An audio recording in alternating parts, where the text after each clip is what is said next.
CMR jewellers సువర్ణ సంక్రాంతి సంబరాలు బంగారు ఆభరణాలపై 1050% తగ్గింపు. జనవరి 8వ తేదీన భారత ప్రధాని నరేంద్ర మోడీ ఆంధ్రప్రదేశ్కి రాబోతున్నారు.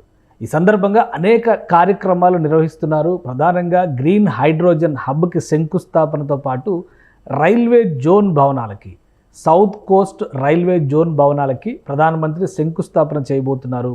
దానికి సంబంధించినటువంటి భూమి పూజ కార్యక్రమాల్ని వర్చువల్గా ప్రారంభించబోతున్నారు. ఈ నేపథ్యంలో సౌత్ కోస్ట్ రైల్వే జోన్ ఎలా ఉండబోతుంది, ఏ అంశాలు ఇందులో మేళవిస్తున్నారు, అలానే అసలు జోనల్ హెడ్ క్వార్టర్స్ బిల్డింగ్ ఏ విధంగా ఉంటుంది ఒకసారి తెలుసుకునేటువంటి ప్రయత్నం చేద్దాం. గతంలోనే ఆంధ్రప్రదేశ్ ప్రభుత్వం దీనికి సంబంధించినటువంటి డిజైన్స్ని అప్రూవ్ చేసింది. అలానే railway board central government approval చేసిన తర్వాత ఈ డిజైన్స్ని షేర్ చేసింది. ఒకసారి మనం ఆ నమూనాలు చూద్దాం. అలానే రైల్వే జోన్కి సంబంధించినటువంటి అంశాలు కూడా, అంటే ముందుగా ఈ రైల్వే జోన్లో ఎటువంటి అంశాల మేళవింపుగా ఉండబోతుంది ఈ రైల్వే జోన్ అనేటువంటి విషయానికి సంబంధించి దాదాపు 4 సంవత్సరాల నుంచి ఒక చర్చ జరుగుతూ ఉన్నటువంటి పరిస్థితి. సౌత్ కోస్ట్ రైల్వే జోన్ పేరుతో విశాఖ కేంద్రంగా ఈ కొత్త జోన్ ఏర్పడబోతుంది. దానికి సంబంధించినటువంటి లోగో ఇప్పుడు ఇలా ఉండొచ్చు అనేటువంటి, ఎందుకంటే సౌత్ సెంట్రల్ రైల్వేకి చూసినటువంటి లోగో కానీ, ఇండియన్ రైల్వేకి చూసినటువంటి లోగో కానీ ఏదైనా జోనల్ నేమ్ని ఇక్కడ చూపిస్తూ ఉండేటువంటి సంప్రదాయం ఉంటుంది. ఇదే తరహాలో జోనల్ నేమ్తో పాటు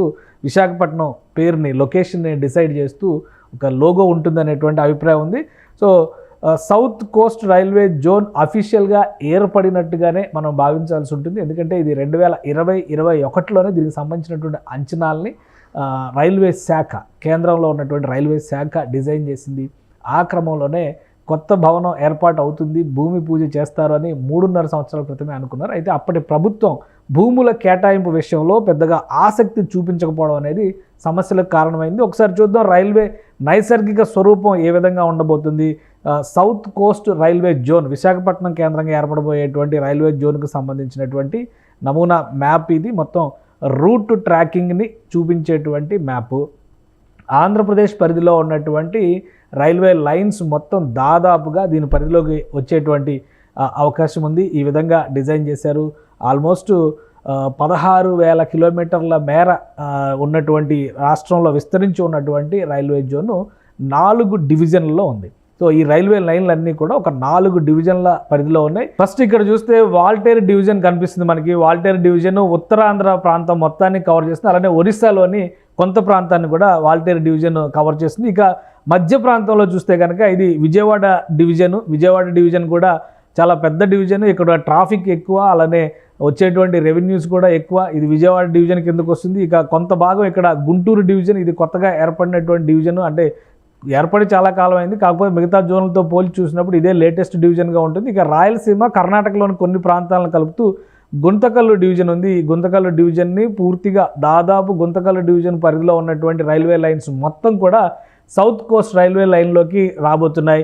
సో గతంలో ఇచ్చినటువంటి నోటిఫికేషన్ ప్రకారం చూస్తే Waltair division, Vijayawada division, Guntur division, Guntakal division. కానీ వాల్తేరు డివిజన్ని గతంలో 2గా విభజించాలనేటువంటి ప్రతిపాదన చేశారు. ఒరిస్సాలో ఉన్నటువంటి భూభాగం, అక్కడ ఉండేటువంటి రైల్వే ట్రాక్ మొత్తాన్ని కూడా రాయగడ డివిజన్ కింద విడగొట్టడం ద్వారా వాల్తేరు డివిజన్ని సగం భాగం చేసేటువంటి ప్రతిపాదన గతంలో చేశారు. అయితే ఇప్పుడు ఫైనల్గా రాష్ట్ర ప్రభుత్వం చేసినటువంటి విజ్ఞప్తి మేరకు వాల్తేరు డివిజన్, అన్డివైడెడ్ వాల్తేరు డివిజనే కొత్త రైల్వే జోన్లో భాగం అయ్యేటువంటి అవకాశాలు ఉన్నాయి. దీనిపైన ఇంకా అధికారిక ప్రకటన రావాలి, నిర్ణయం తీసుకున్నారా లేదా అనేటువంటి క్లారిటీ కేంద్ర ప్రభుత్వం నుంచి, రైల్వే శాఖ నుంచి రావాల్సి ఉంటుంది.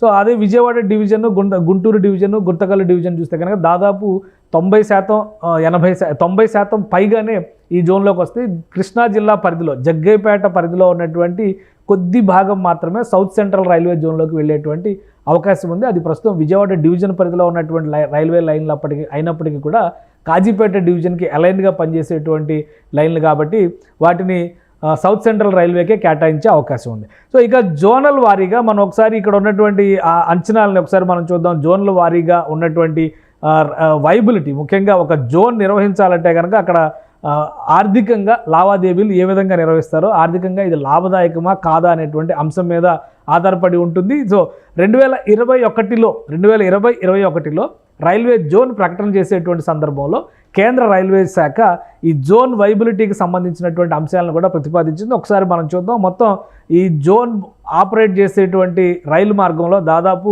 500 ట్రైన్లు ప్రయాణం చేస్తూ ఉంటాయి ఈ పరిధిలో నుంచి.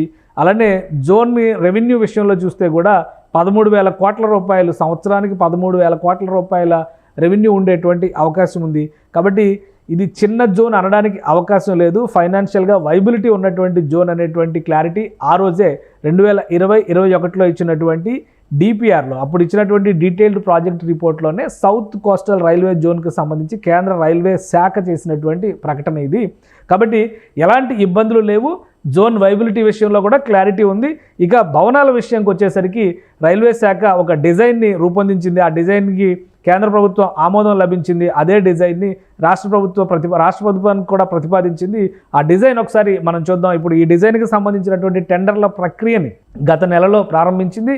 ఆల్మోస్ట్ ఫైనల్ చేసేసారు. ఇది బేస్మెంట్ 2 అంటే B1, B2 2 బేస్మెంట్లు ఉంటాయి ఈ బిల్డింగ్కి సంబంధించి. అలానే గ్రౌండ్ ఫ్లోర్ ప్లస్ 9 అంతస్తుల భవనం. ఇది మొత్తంగా చూస్తే కనుక 11-12 స్లాబ్స్ ఉండేటువంటి స్ట్రక్చర్గా మనం చూడాలి. కాబట్టి మొత్తం 9 అంతస్తుల భవనాన్ని, ఒక పూర్తి స్థాయి భవనాన్ని నిర్మిస్తున్నారు. ఈ భవనానికి సంబంధించినటువంటి వివిధ రకాల మోడల్స్ను కూడా రైల్వే శాఖ రిలీజ్ చేసి ఇది ఫైనల్ అప్రూవల్ చేసినటువంటి సౌత్ కోస్ట్ రైల్వే జోన్, అంటే దక్షిణ కోస్తా రైల్వే జోన్.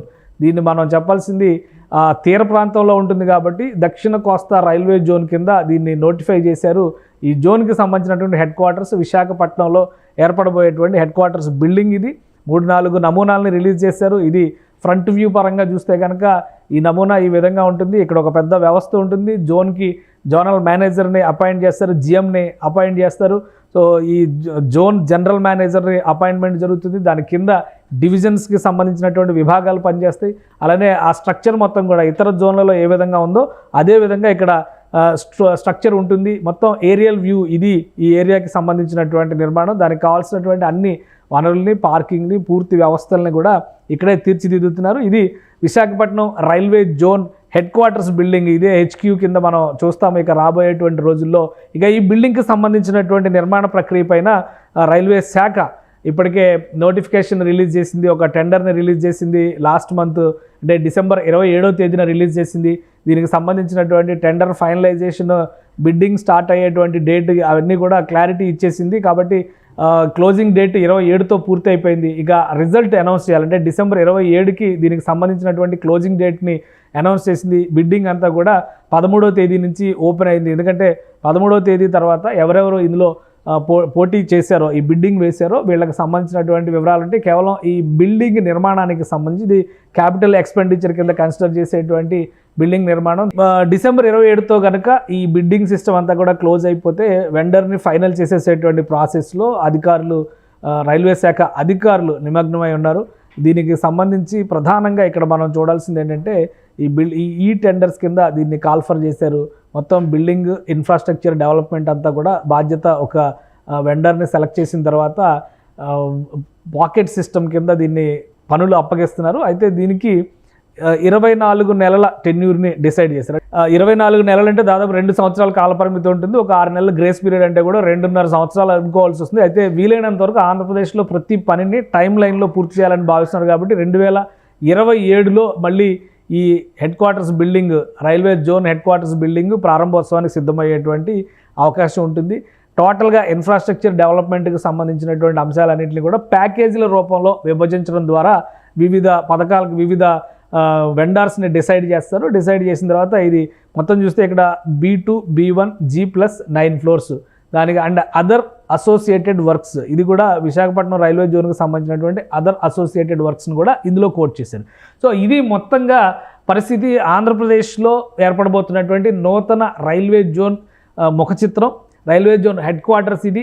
ప్రధానమంత్రి వచ్చి ఈ హెడ్ క్వార్టర్స్ నిర్మాణానికి సంబంధించినటువంటి భూమి పూజ, శంకుస్థాపన కార్యక్రమాల్ని వర్చువల్గా ప్రారంభిస్తారు. ఎందుకంటే ఆయన విశాఖపట్నం వస్తున్నారు జనవరి 8వ తేదీన.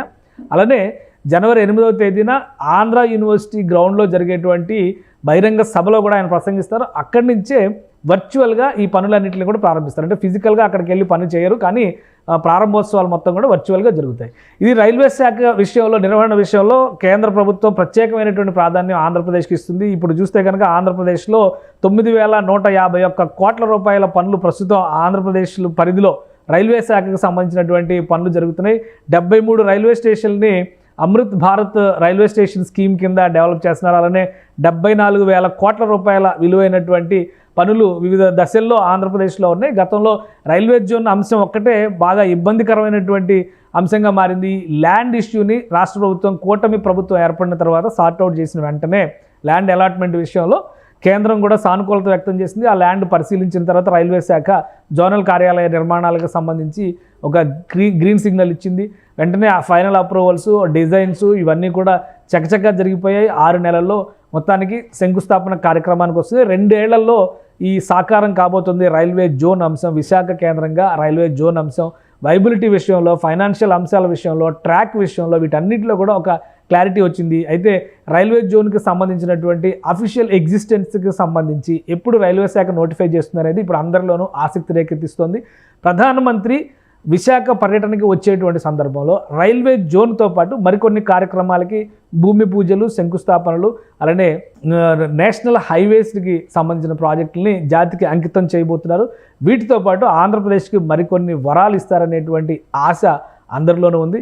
ఎలా జరుగుతుందనేది చూడాలి. అన్నిటికీ మించి విభజన చట్టం ప్రకారం 10 ఏళ్లుగా ఎదురు చూస్తున్నటువంటి రైల్వే జోన్ అంశం ఒక కొలిక్కి వచ్చింది. పూర్తి స్థాయిలో రైల్వే జోన్ ఏర్పాటు కావడానికి, రైల్వే జోనల్ కార్యాలయాలు ఏర్పాటు కావడానికి మార్గం సుగమమైంది. ఇది ఉత్తరాంధ్ర వాసులకే కదా, ఆంధ్రప్రదేశ్ మొత్తానికి కూడా శుభవార్తగా చూడాలి. నూతన డిజైన్లను చూసిన తర్వాత అందరిలోనూ ఆసక్తి ఉంది. ఎప్పుడు ఇవి సాకారం అవుతాయి, ఎప్పుడు ఎగ్జిస్టెన్స్లోకి వస్తాయనేటువంటి ఆశ అందరిలోనూ కనిపిస్తుంది. ఎందుకంటే జోన్ ఏర్పాటు నోటిఫికేషన్ వచ్చిన తర్వాత ఎంప్లాయ్మెంట్ షిఫ్టింగ్ జరుగుతుంది. అవసరాలను బట్టి రిక్రూట్మెంట్లు కూడా జరుగుతాయి. విశాఖ కేంద్రంగా, సికింద్రాబాద్ కేంద్రంగా ఎట్లయితే సౌత్ సెంట్రల్ రైల్వే జోన్ పనిచేస్తుందో, విశాఖ కేంద్రంగా సౌత్ కోస్టల్ రైల్వే జోన్ పనిచేయబోతుంది. అతి త్వరలోనే దీనికి సంబంధించినటువంటి అఫీషియల్ ప్రకటన రాబోతుంది.